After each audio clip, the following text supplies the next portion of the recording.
This is Contra Zoom, where we go back and forth about film. I'm your host, Dakota Arsenault, and today is going to be a bit more of a serious and somber episode.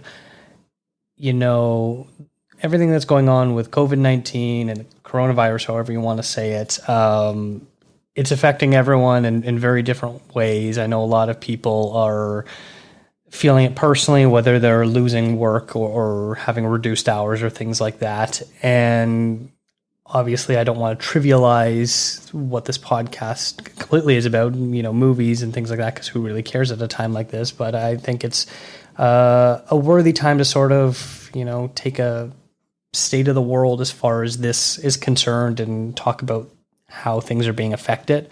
So joining me today is Sammy Feilchenfeld. So thank you for coming on, Sammy. Happy to be here, as always. And we are doing our part of social distancing by having this conversation via Skype. Which is pretty much what we always do. It is, yes. I don't think we've ever actually recorded in person, have we? I don't believe so. Oh, no, that's a lie. The video game movies, when we talked about Super Mario Brothers. That's true.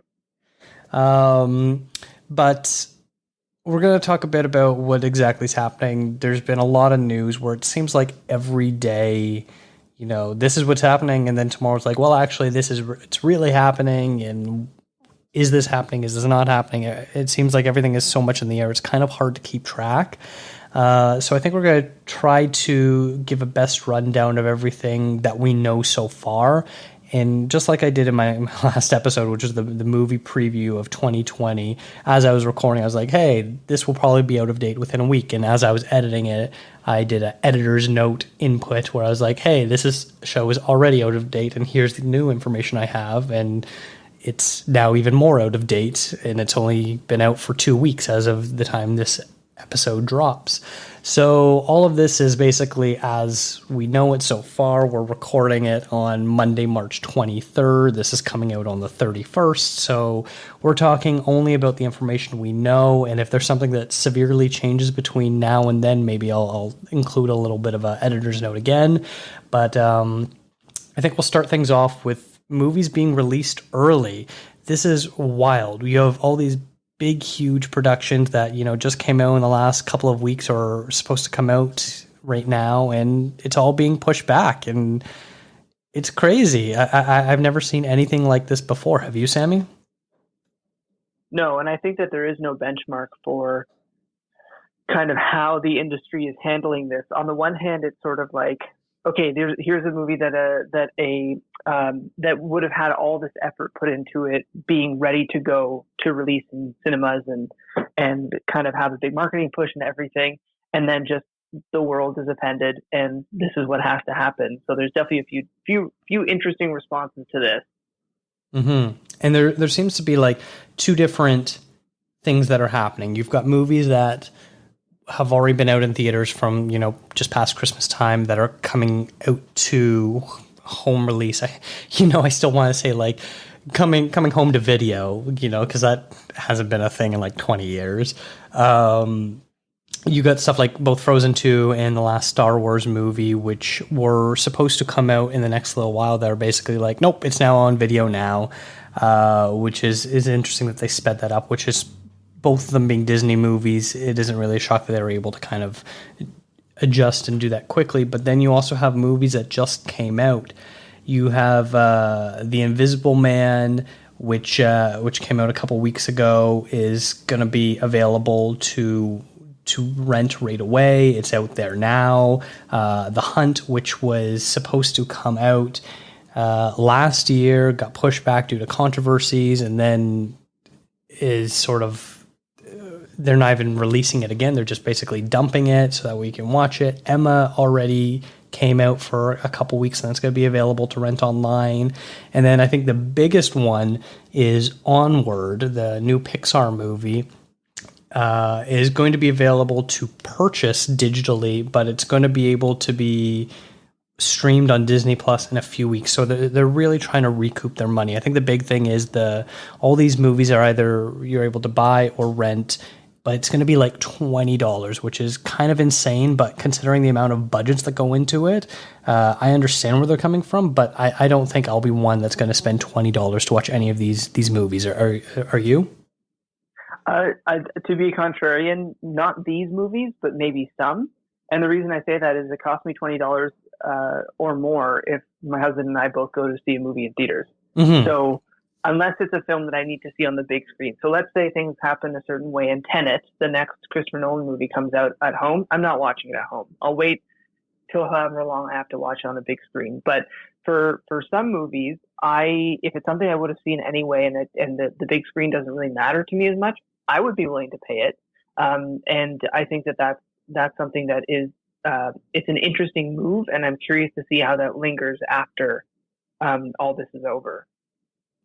I'm noticing a bit of a trend. It seems to be either super low budget movies or more family friendly fare are the ones that look to be the type of movies that are sort of, I don't want to say dumped, but put out to rent or buy pretty early. Whereas I think most of the larger big budget spectacle type movies, whether it's something like Tenet, like you said, are more likely to eventually either get pushed back to a later release day or something completely different, because I don't think they want to lose that theater going experience. I think that's part of it, and they also don't want to lose they don't want to risk the loss of the money. Like Marvel, at the end of the day, is not going to release Black Widow on streaming and Disney Plus before it's in theaters. They'll just push things back, and what it might end up being is a more condensed release schedule once the floodgates to social distancing are opened. But that's an interesting thing too, is because the Universal approach is basically the example that I'm most aware of is Trolls World Tour. Set for April 10th. I don't think it was a cheap movie to make. Not that it was a super expensive movie either, but their plans are if theaters are open, it's in theaters, and if theaters are, even if they are open, it's also releasing on demand at home. And I think we are going to see a bit more of that, because people who don't want to deal with the theater experience and are willing to pay this money for a 24-hour, 48-hour rental, they're going to do it. And I think that's something that honestly should just exist for the people that want that. Yeah, and it's going to be really interesting, because we already sort of are dancing around the subject a little bit as far as Black Widow and other movies like that go. There's going to be a whole bunch of movies that either have switched their release date or are just announcing it's TBD, up in the air, and we'll figure out when. The two big ones that seem to have new release dates are No Time to Die, the new James Bond movie, which I believe is now going to come out in November instead of in April, and then F9, the new Fast and the Furious movie, which was scheduled to come out this spring. They've just straight up kicked it down the can a full 12 months to come out next spring. And then which is especially interesting because the 10th movie was supposed to come out next spring, so it's actually buying them time for the extra movie anyway. And maybe they'll kind of do they'll have them released like Harry Potter, like 6 months apart, and do 9 and 10 in the same year potentially. Interesting. Yeah, I didn't even think about that. Yeah, there's definitely a precedent for doing movies like that. There's the Harry Potters that came out in the same year. The Matrix sequels both came out in the same year. The Kill Bill movies, I believe they came out less than 12 months apart. So there's definitely a precedent where, you basically have part one and a part two, so to speak, come out in a relatively short period of time where you're not waiting a full year or more for them.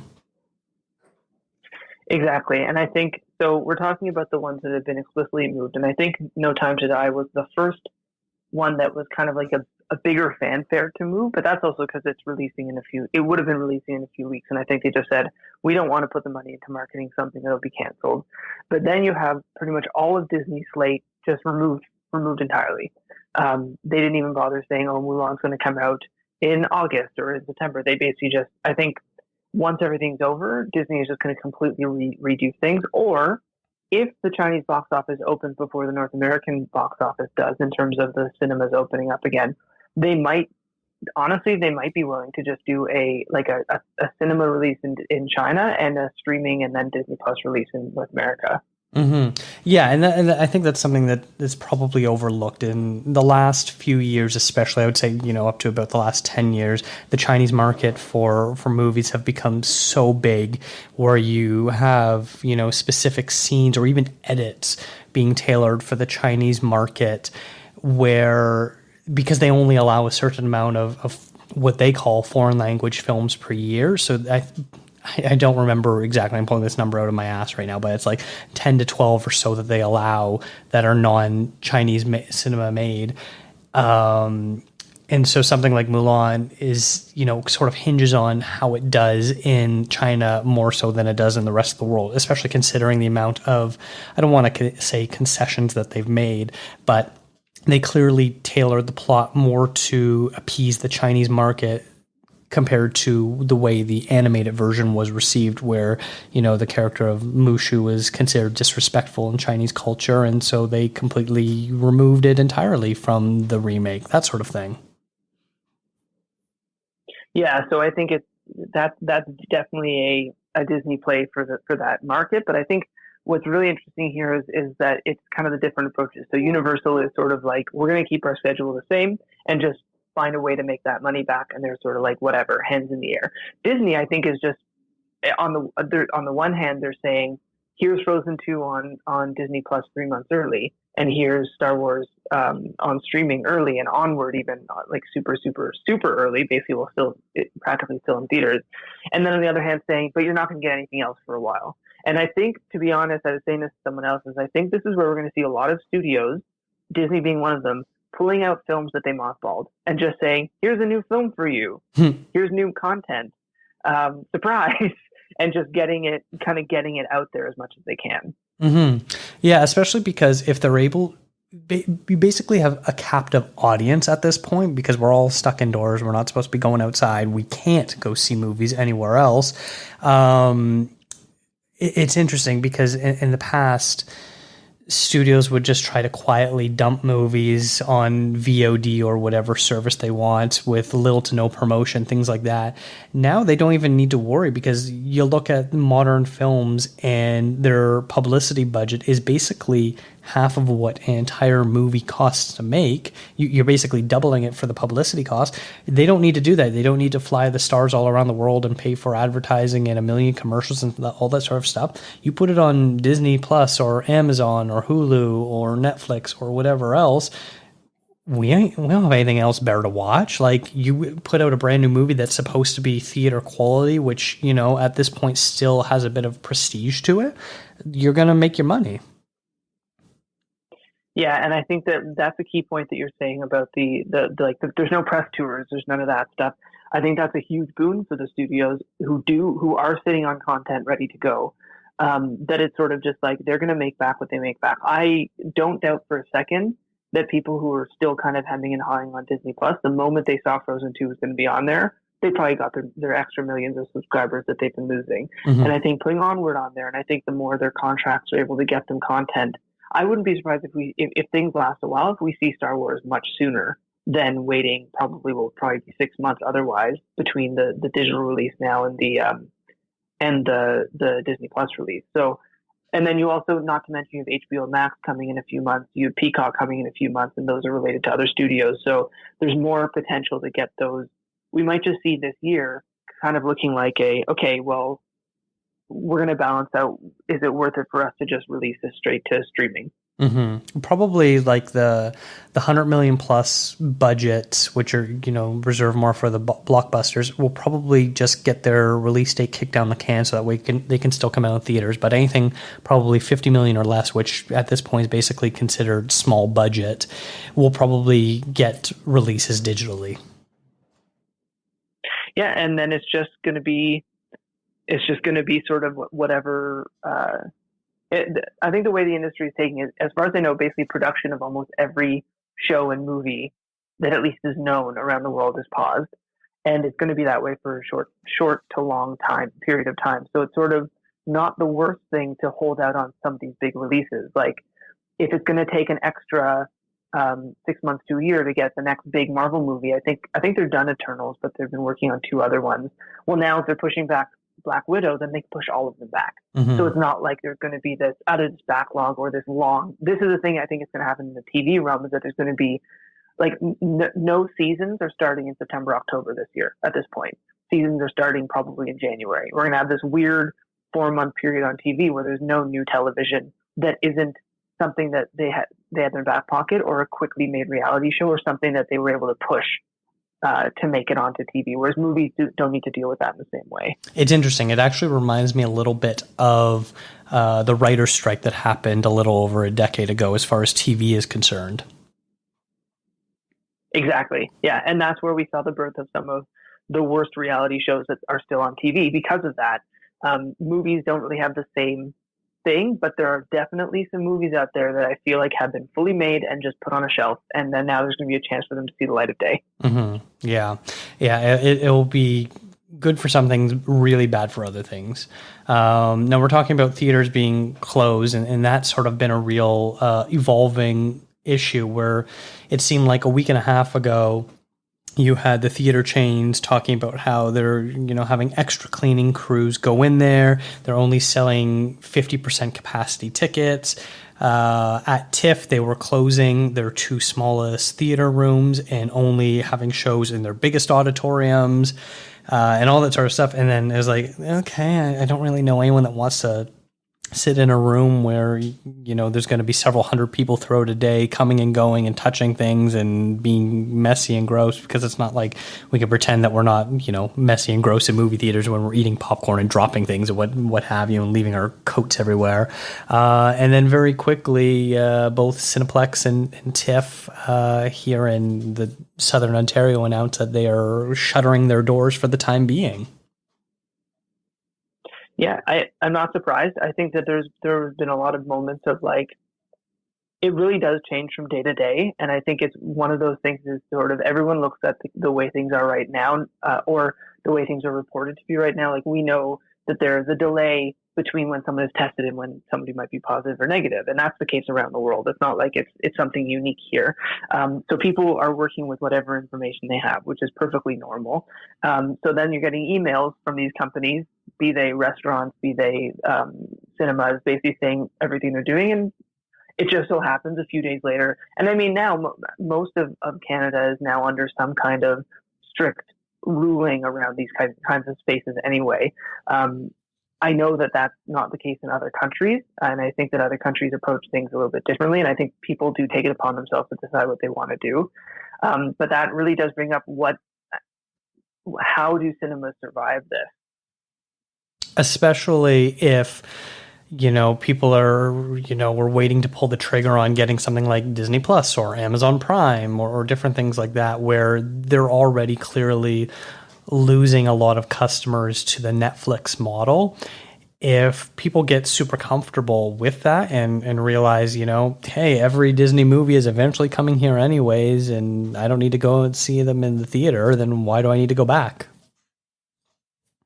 And I mean, that poses the question of like, are we looking at a future of Disney Plus where Disney Plus users can pay extra to get a movie the day it comes out? And I think it's just, the box office is still a really important thing. It still makes a ton of money, especially not just in North America anymore. So I think movie theater going is still an aspect, but I think at the same token, the movie theater experience, I've already told you, if the right movie was $20 on release day, I might stay home to watch it.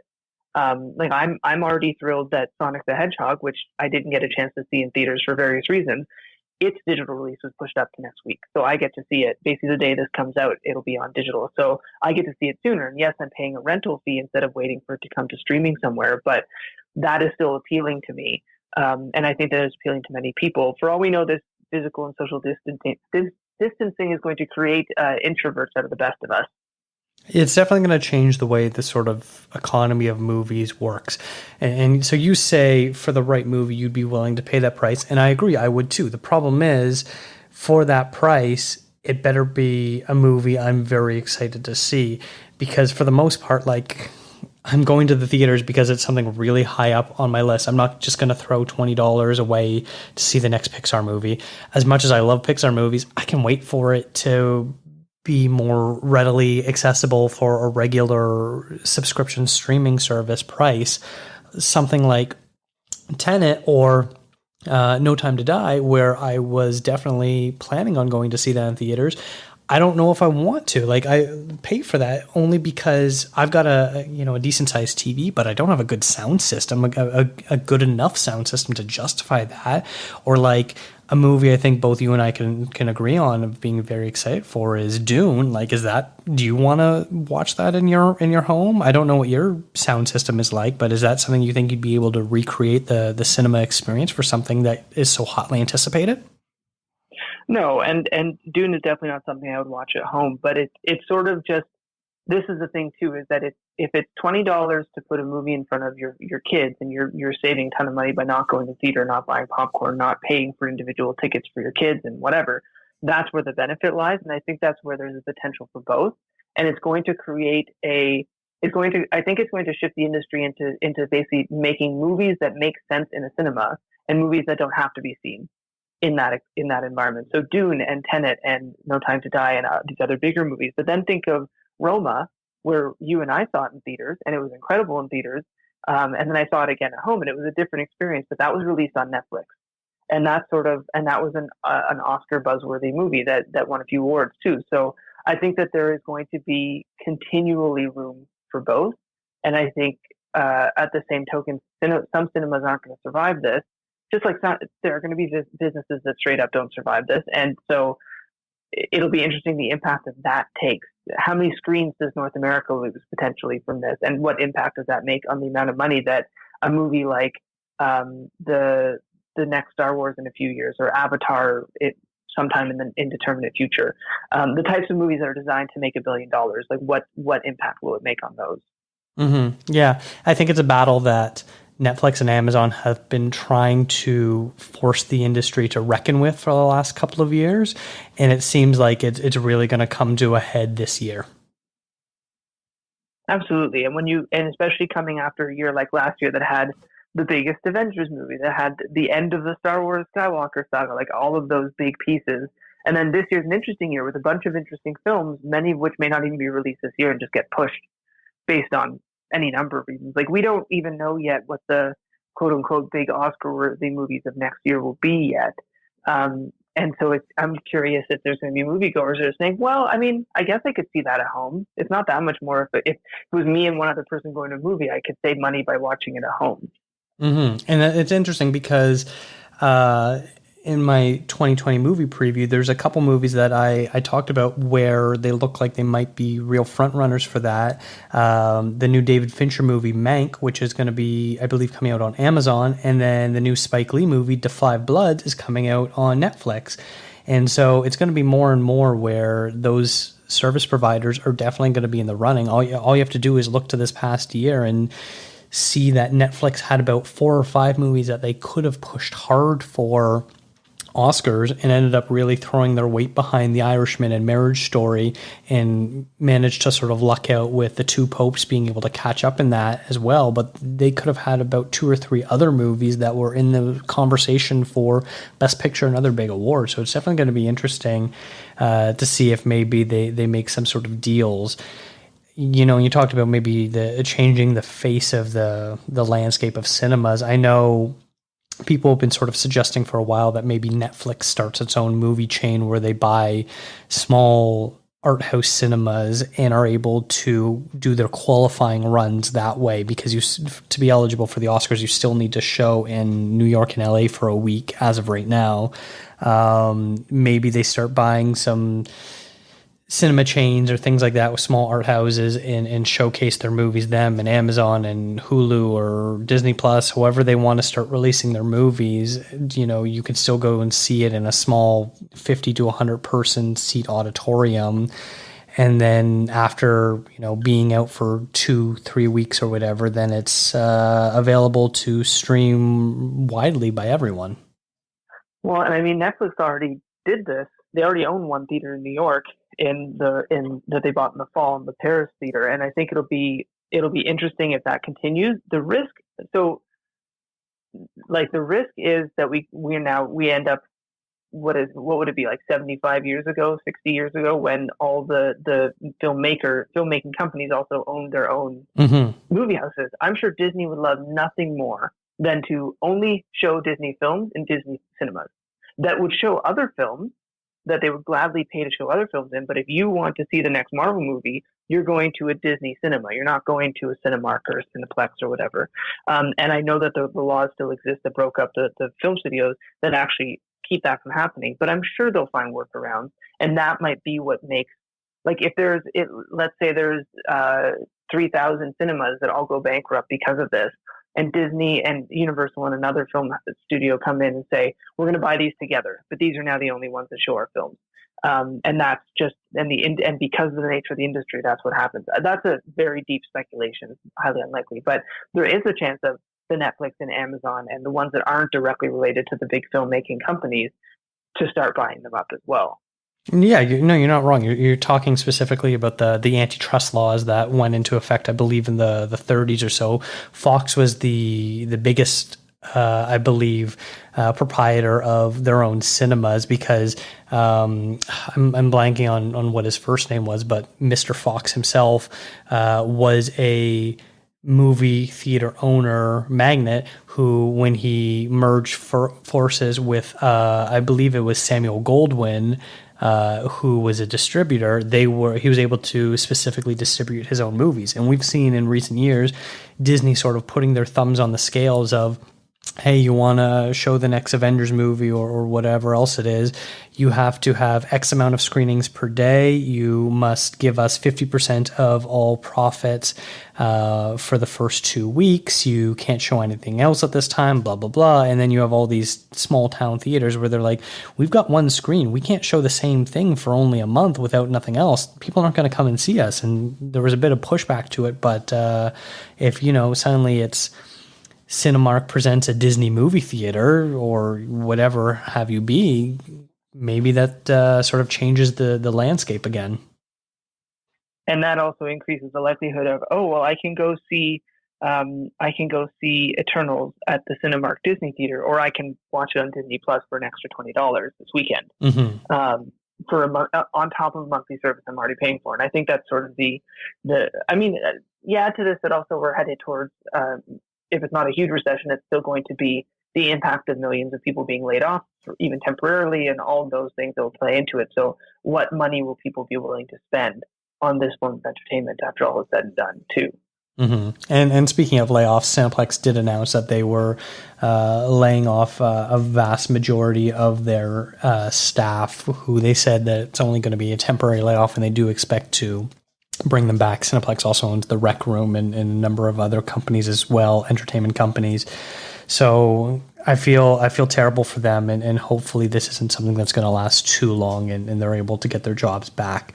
That's a completely different conversation, though, where I personally don't really feel qualified being able to really talk about the effects of people not being able to work, though. True. We don't want to go down that road of completely unqualified talking about something other than film. Yeah. So let me continue my unqualified takes on film.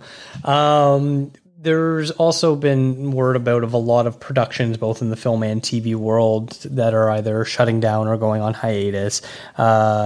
Chief among them are talk shows where, I've already seen on YouTube Jimmy Fallon Late Night at Home, where he's basically interviewing people from his home over Skype, things like that. But basically every single late night talk show, daytime talk show, has been put on hiatus right now, where they don't know what they're going to do. They're probably going to still upload some clips to their YouTube channels and what have you, but they're definitely being affected.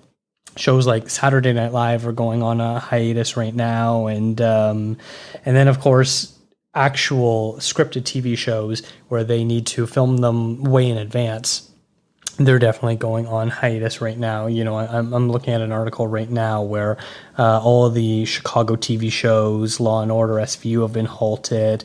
Grey's Anatomy, some HBO stuff, like The Righteous Gemstones, the new Snowpiercer TV show, The Bachelorette, it just goes on and on. The more stuff that's basically everything that's going on right now is shut down, and basically everything that's probably was supposed to start filming in probably the next month or two, they're just going to straight up not start shooting at all. So that brings back sort of to your earlier point where it's going to be a bit of a barren landscape for a little while, where we're going to be watching reruns or maybe unaired things or what have you, where like this isn't even like the writer's strike where they were able to produce already finished products.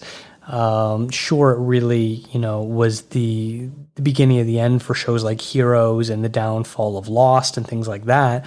But at least if they want to make stuff, they had scripts available to them that they could shoot them relatively quickly and move on. Whereas this, it doesn't look like they can do anything. Yeah, people can still write, but it's not like they're going to film anything. Well, first I need to say that in my mind the most important casualty of the writer's strike was Pushing Daisies, which was my favorite TV show at that time. The other thing I'm going to say is that this sort of brings up the idea, like I said, reality shows became kind of had a second wind at that time. It brings up the idea of what sort of fills in the gap in the film world. I think YouTube sort of is going to. YouTube's already hugely popular. I think it's going to continue being popular. I think that there's a lot of content people can easily create, especially people that, like you said, talk show hosts and whatnot. It makes me wonder if certain things like ultra low budget kind of homemade films, not that they would get big releases, but people have a bit more fun kind of doing their own thing. And also the question of animated films. Animated films do require obviously quite a bit of in-person and group work, but much of the animation could in theory be done in remote settings. So there is the potential for maybe a slight uptick in animated work, and especially in work made by small groups of people. I think the film Primer was made for $4,000 with like 7 people, and that was it. Not saying that 7 people should get together, because everyone still needs to be social distancing, but there is the potential, like we might be seeing epistolary type movies in a year or two, maybe a year from now, where it's sort of made entirely of people taking video with selfie cams on their phones. And that's a whole movie, and somebody finds it. I'm sure Steven Soderbergh would find a way to make a movie out of that. I think it brings up the idea that there's going to be a little bit of innovation, but it is an industry that simply cannot function fully in a logical way without the ability to have people close together. Yeah, I think that's a great idea of the animation. Maybe we're about to enter a new renaissance of it. Certain styles of stop motion and claymation, that sort of style definitely will not be able to done because you need a large group of people to be able to handle that. But there have definitely been, very popular low budget animated styles of movie and TV shows that are hugely successful, because sometimes it really matters more on the writing and the vocal performances than the actual animation style. People are willing to forgive and handle watching, a flat 2D animated show. Like, using this sort of as an example, South Park usually will not have their show submitted to air until like an hour before, because they just do it all themselves at home, where 2 people do all the voices, most of the animation, and then they just, send it in to air that night, basically. And so we can see other things where, it's very crudely constructed animation style, but has a very high quality script behind it.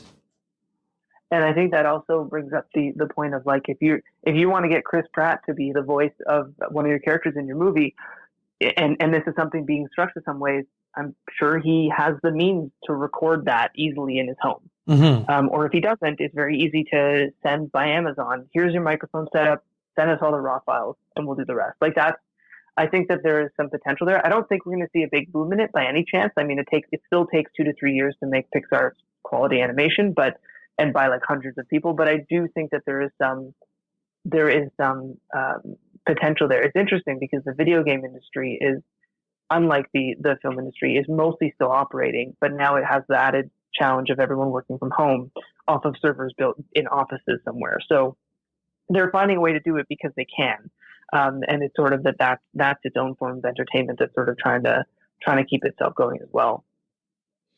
Yeah, and that's why I sort of think maybe more lower budget animation, because I think with animation, the biggest thing is rendering time. You read about on the trivia of IMDb of different Pixar and Disney movies, and they talk about how many thousands of hours it takes to render a single frame, single scene, single movie sort of thing. And it takes a ridiculously long period of time. And that's where most of the work sort of comes in. They can, for the most part, very quickly animate it. It's just making it into the high quality, high resolution files that will need to be shown in theaters where the real time and effort sort of takes place behind the scenes. Yeah, exactly. So I think it's just it's sort of just what's going to be the new way of doing things. There's people innovating across industries and across ways of life, and I think that we're gonna see some fruits of that. And we're going to see the industry just have to make changes. Yeah. And then I think an interesting thing that we can kind of talk about is film festivals, where that's definitely being affected too. The film festivals, for people that maybe don't follow as closely, is where award campaigns typically start. You have, it basically is split 50-50. I know it's not exactly, but you have movies that either come to a festival with either a distributor in place, or they come to festivals with the sole purpose of being sold to a distributor.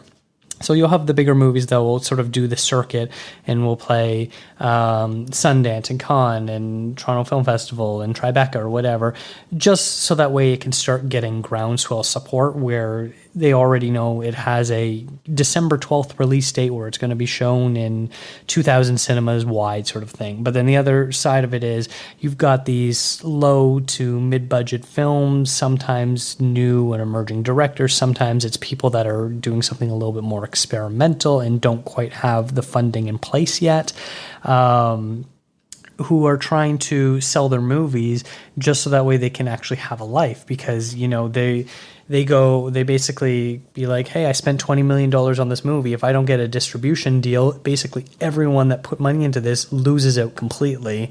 And they're sort of relegated to the video on demand release, where if you turn to channel 600 on your TV, you can rent some movie for $2.99 on your Bell or Rogers box or whatever have you be. It's not like it gets some big deal with any of the companies, whether it's Netflix or Amazon or whatnot. It's usually a pretty bad deal if it doesn't get distribution. And we're seeing, it started out with South by Southwest, which this episode was supposed to be about South by Southwest. Not happening. They completely canceled the entire festival. And then it's only going to move forward from here about other festivals, mostly small independent ones, where those are the real emerging directors are going to be noticed. But I wouldn't be surprised. I believe Sundance is going to be the next big major one. I can't remember if it's been canceled officially or not yet, and Cannes as well, how that's going to play out. And then if this goes on for a long time, TIFF, which comes around the beginning of September, what's going to happen to that? Is that going to be canceled? Is it going to be pushed back? Are these festivals going to be digital or not? I have no idea at this point. I think it's fair to say that the immediate ones, like up until the summer, are definitely canceled. I think if we're in a position where sort of TIFF and into the kind of the big fall time ones sort of leading into Oscar season are not doable, I think they have the time now to transition to digital, which I think is possible. Like, you can have a TIFF where you can sell and actually sell tickets, 500 accesses to this to a live screening of a film. So it's not just it won't be like a TIFF video on demand service. It's legitimately at 8 p.m. you through this app on your computer or the app on your TV. At 8 p.m. the movie starts. I mean, they would need the time now to make that sort of thing work, and maybe they don't have the ability to do that, or they do the other approach and say you pay this flat. Everyone pays this flat rate, and for 10 days, all of these films are available on the streaming service, and then they're gone. And maybe that's the alternative, and then people can see more film, and they have to charge more for it overall. But it still gives an opportunity for people to come together from the comfort of their own home and safety of their own home to be able to participate. I think that some festivals just flat out won't be willing to do that, and will just say, "See you next year." And I think that that's the approach that some and many might take. But I mean, if things are the way they are now, these measures on social distancing may be lifted slightly over time, but people will still be reluctant to really get out there. So it's going to be on the festivals themselves to figure out how they want to approach that. I can see we won't have a normal festival season again until next year. Mm-hmm. Now, like, I think there's definitely a bit of I don't know the best way to say it. There's a bit of a question at hand. I know when South by Southwest was first canceled, it was bandied about that they can do an all digital festival to replace it, and a lot of artists were kind of up in arms about it due to different, I don't want to say moral, but along those lines, issues with the way that will move forward. So many of these like super small films really rely on word of mouth, and so if TIFF or whatever just says, here you can buy 5 credits to watch 5 movies, or you can stream anything you want, things like that, there's going to be the big names that they're going to be able to get the viewers. But then you'll look back on all the different other movies that has like a quiet opening, and then, you know, within 24 hours it is the talk of the festival because all the critics are completely buzzing about it. And then for the next 2 or 3 screenings that the film has, it's impossible to get tickets. Now, if it's all flooded where, you know, you can watch whatever you want, like I look back to TIFF of last year where the hot movies were Jojo Rabbit and Joker and Judy and a couple other ones that were going to be readily available in any cinema within a few weeks of the festival ending anyways. They didn't make or break based on their performance at TIFF, but there's definitely smaller movies that if they don't have that word of mouth and buzz behind them, they're just going to, you know, sink to the bottom of the ocean. I think that everyone is going to find a way to adapt. I think that's a possibility. That if that's the sort of model that it goes to, I think that there's still critics who say, great, now I can watch 150 movies, so I'm going to still give my feedback. So I think that we can't kind of completely count things out. The difference is, like we've been saying, is that maybe by the time the fall season comes in, films aren't ready. Editors can't sit alone in a dark room at their home and finish these movies because they still need a director and the other folks around with them, which means these films won't be able to be ready. There's a lot of the ancillary film industry folks who can't work from home, even if their job might be more conducive to it. So I think that's sort of where things are at, and I think it's a wait and see. Mm-hmm. I think along these lines, we can kind of wrap things up about talking about what the future sort of looks like. We're able to assess based on the news that's coming out now and sort of what we can kind of predict for the next 2 to 4 months, maybe how things are going to be, because even if things do, say if the curve of this infection is flattened a little bit more, things are going to start opening up and people are going to be a little tentative to return to their everyday normal lives in some areas of the world. But how does this really affect, you know, other things? We're talking about TIFF in September. How is that going to work? Which has been basically the biggest breeding ground for future Best Picture nominees or winners in the past 15 to 20 years, where, you know, if you win the People's Choice Award, you're all but guaranteed a Best Picture nomination and suddenly are very likely to be the Best Picture winner as well. What's happening with the Oscars? Like, are they going right now? I should have brought up the eligibility rules in front of me, but basically it works where you have until close to the end of the calendar year to screen a week in either New York or LA, and then from there you have to be released to a certain amount of cinemas first, and then have a small period of time before you can release digitally to be eligible, among other things. And how's that all going to work out? Like, is suddenly our Best Picture crop going to be Birds of Prey, The Invisible Man, Sonic the Hedgehog, and Emma? Like, is that what our Best Picture is going to be? Or are they going to start being like, hey, all you Netflix and Amazon movies that don't have a movie theater to screen in, you are now eligible? And, you know, the Universal or Disney Fox movies that were planning on being released that they're just going to dump on their streaming services, are they going to be eligible this year? Are they going to push back the eligibility period to, you know, February or March of next year and have a bit of a later Oscar ceremony if they have one at all? in order to incorporate, a bit of a staggered release date, because James Bond No Time to Die was the first one that was like, we're staking out this November date. Is anyone going to want to reschedule their movie to be coming out, within 2 to 4 weeks before or after it? Because everyone's going to be like, hey, if I'm going to one movie this season, I'm going to go see the James Bond movie, sort of thing. I think what we might actually see is I think we're going to just see a season that is unlike other seasons. Maybe what it turns out being is that the Oscars aren't in February 2021. Maybe they're in April.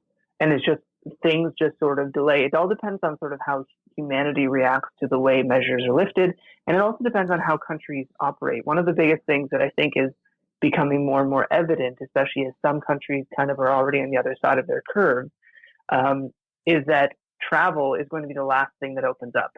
So we could have countries where you can freely be outside of your home as much as you want because the virus isn't spreading locally anymore, but people can't enter your country. And what does that mean for how films are promoted and how award ceremonies happen, how conferences run? Like, there may be industries impacted by the fact that the local economy can pick back up, but the externally driven or tourism driven economy can't operate. So I anticipate that the most likely thing might just be we either just don't have an Oscars next year, or it's sort of like an extended season where we're accounting for basically, I'd say from like May to November this year, it might just be a complete blackout of films.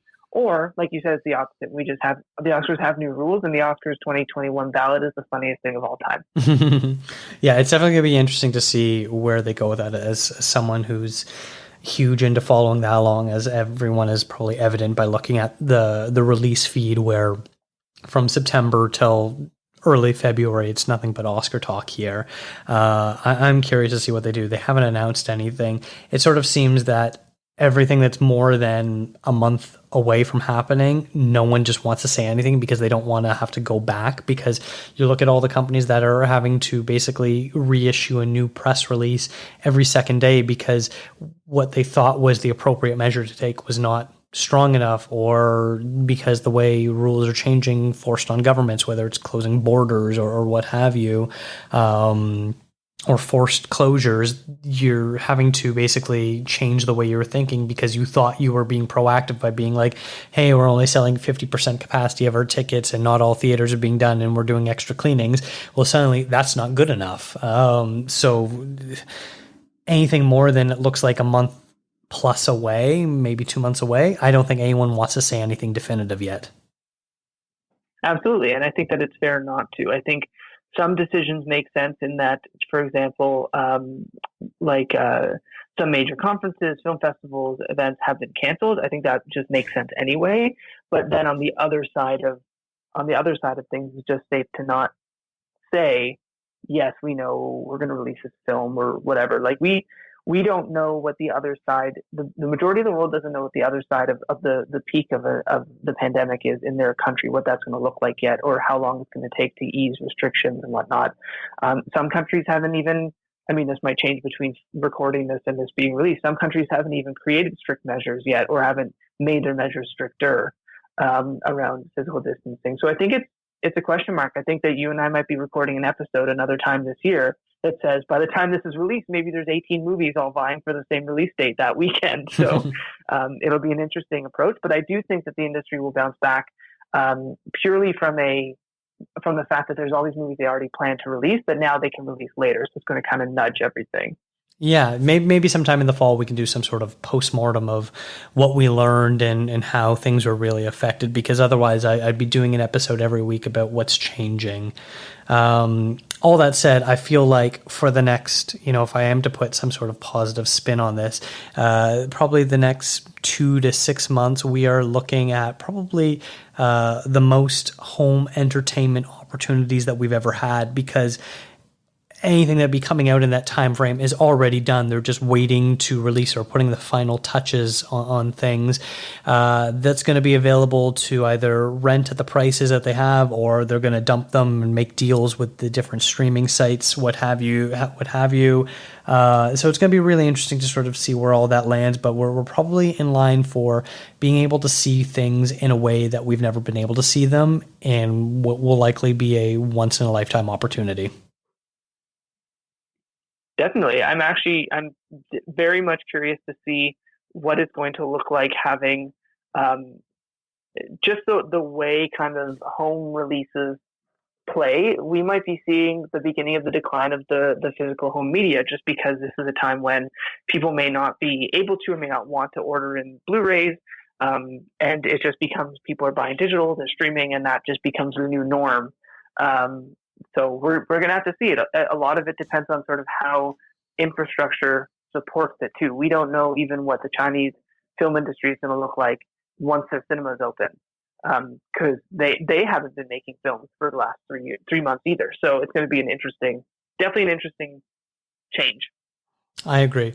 Well, Sammy, thank you so much for joining me today and being able to share your insight and knowledge of what we've been able to kind of grapple with at this time. I know it's so rapidly changing, and like I said at the beginning, by the time this comes out, we might be completely out of date already, but I appreciate you coming on. My pleasure as always. Make sure you subscribe to the show wherever you get it. We're on, Spotify, Apple Podcasts, Google Play. You can follow the show on all social media at Contra Zoom Pod. That's on Instagram, Twitter, and on Facebook. And feel free to send me an email if you have any sort of insight about what you think is going to happen, or how you're going to be consuming media over this next little bit. Send an email, contrazoompod@gmail.com. Thank you to Eric and Kevin Smale for the theme music, and Stephanie Pryor for the logo design. And thank you to Aesthetic Magazine for presenting the show. As we go on, it's going to be interesting. I've got some things planned, but I don't know how that's all going to come together. I'm hoping to still be able to produce regular shows. I will keep everyone posted on that. So please keep listening if we keep putting this out. Thank you so much for listening.